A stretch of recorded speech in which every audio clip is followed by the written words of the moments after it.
आदाब।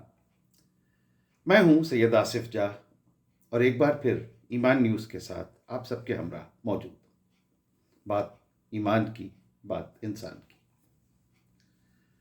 हिंदुस्तान की अदबी तारीख में कुछ शख्सियतें ऐसी हैं जिनकी कलम सिर्फ कागज़ पर स्याही नहीं बिखेरती, बल्कि जुल्म के खिलाफ एक परचम भी बुलंद करती है। अली सरदार जाफरी इसी इनकलाबी काफिले के सैयद सरदार थे। एक शायर, एक फ़लसफ़ी, एक अदीब, एक सियासी मुजाहिद, जिनकी नज़मों में समाजी इंसाफ, अमन और तरक्की का दमखम था। उनकी पैदाइश 29 नवंबर, आज ही के दिन 1913 को बलदेव नगर, उत्तर प्रदेश के बलरामपुर में हुई। मगर उनके ख्यालों की परवाज़ ने उन्हें पूरी दुनिया के महफिलों में जिंदा रखा और आज भी वो जिंदा हैं और आने वाली एक लंबे वक्त तक उनकी कलम उन्हें जिंदा रखेगी, उनको मौजूद रखेगी। जाफरी साहब की तालीम ने उन्हें एक मुख्तलिफ सांचे में ढाला। अलीगढ़ मुस्लिम यूनिवर्सिटी और लखनऊ यूनिवर्सिटी ने उनकी फ़िक्री और अदबी तरबियत, उन्हें इंटेलेक्चुअल एंड लिटरेरी इवोल्यूशन उनका हुआ, उसमें अहम किरदार निभाया इन दोनों इदारों ने, अलीगढ़ यूनिवर्सिटी और लखनऊ यूनिवर्सिटी ने। इस दौरान उन्हें उर्दू अदब के दो बड़े नाम मीर अनीस और जोश मलियाबादी की शायरी और अंदाज़ बयान से गहरा इल्हाम मिला। बहुत ज़्यादा इंस्पायर हुए वो इनसे। इन अजीम शुअरा की रवायत ने उनकी शायरी को रोमानियत के साथ साथ एक तेज धार भी बख्शी। मगर अलीगढ़ मुस्लिम यूनिवर्सिटी से उनका रिश्ता महज तालीमी नहीं रहा। वो जल्दी ही सियासी सरगर्मियों में शामिल हुए अलीगढ़ में, और यूनिवर्सिटी के अहाते में इनकलाब की आवाज़ें बुलंद करने लगे। इसी जुर्रतमंदाना अंदाज की वजह से उन्हें एएमयू से खारिज तक कर दिया गया। यह वाक़या उनकी ज़िंदगी का एक अहम मोड़ था। जहाँ तालीम का एक दरवाज़ा बंद हुआ, वहीं हक़ और इंसाफ की लड़ाई लड़ने वाले एक अदीब के लिए अदब और सियासत का नया मैदान खुल गया।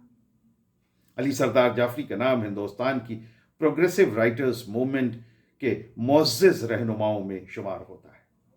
ये वो तहरीक थी जिसने अदब को महज दिल बहलाने का जरिया नहीं माना, बल्कि उसे समाज की खामियों को उजागर करने और तब्दीली लाने का एक पुरअसर हथियार बनाया।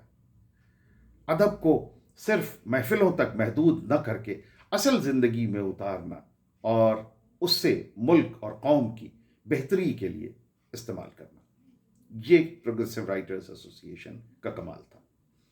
जाफरी साहब की शायरी में 3 अहम अनासर का ज़बरदस्त इत्तेहाद मिलता है: मार्क्सवादी अक़ीदे, गरीबों और मज़लूमों के हक़ में आवाज़ उठाना, और गरीबों के लिए समाज की एक ऐसी इज़्ज़तदार एक मर्तबा उन्हें दिलाना। फिर उसके बाद रोमानियत जो है उनकी शायरी में, उनकी नज़मों में जज्बात की शिद्दत और मोहब्बत की नज़ाकत भी साफ झलकती है। फिर उसके बाद नेशनलिस्ट जो फ्लेवर है, जो कौमी जज्बा है, वो वतन से मोहब्बत और आज़ादी के लिए बेकरारी का इजहार, ये भी उनकी शायरी में ख़ास तौर पर मिलता है। ये तमाम ख़ास अंदाज ही उन्हें अपने हम असर शुअरा से, अदीबों से अलग करते हैं, जुदा करते हैं। उन्हें न सिर्फ नज़में कहीं उन्होंने, बल्कि नया अदब जैसे मुअस्सिर रिसालों की एडिटिंग भी की, उनकी इदारत भी की, जिन्होंने रेजिस्टेंस और इस्लाह के आवाज़ों को एक ताकतवर मंच फराहम किया। अली सरदार जाफरी साहब की नज़में महज अशार नहीं थी, वो तारीख़ और सियासत के तल्ख़ हक़ाइक़ को बयान करती हैं। उनकी अहम तसानीफ़ उर्दू अदब का एक बड़ा अनमोल ख़जाना है।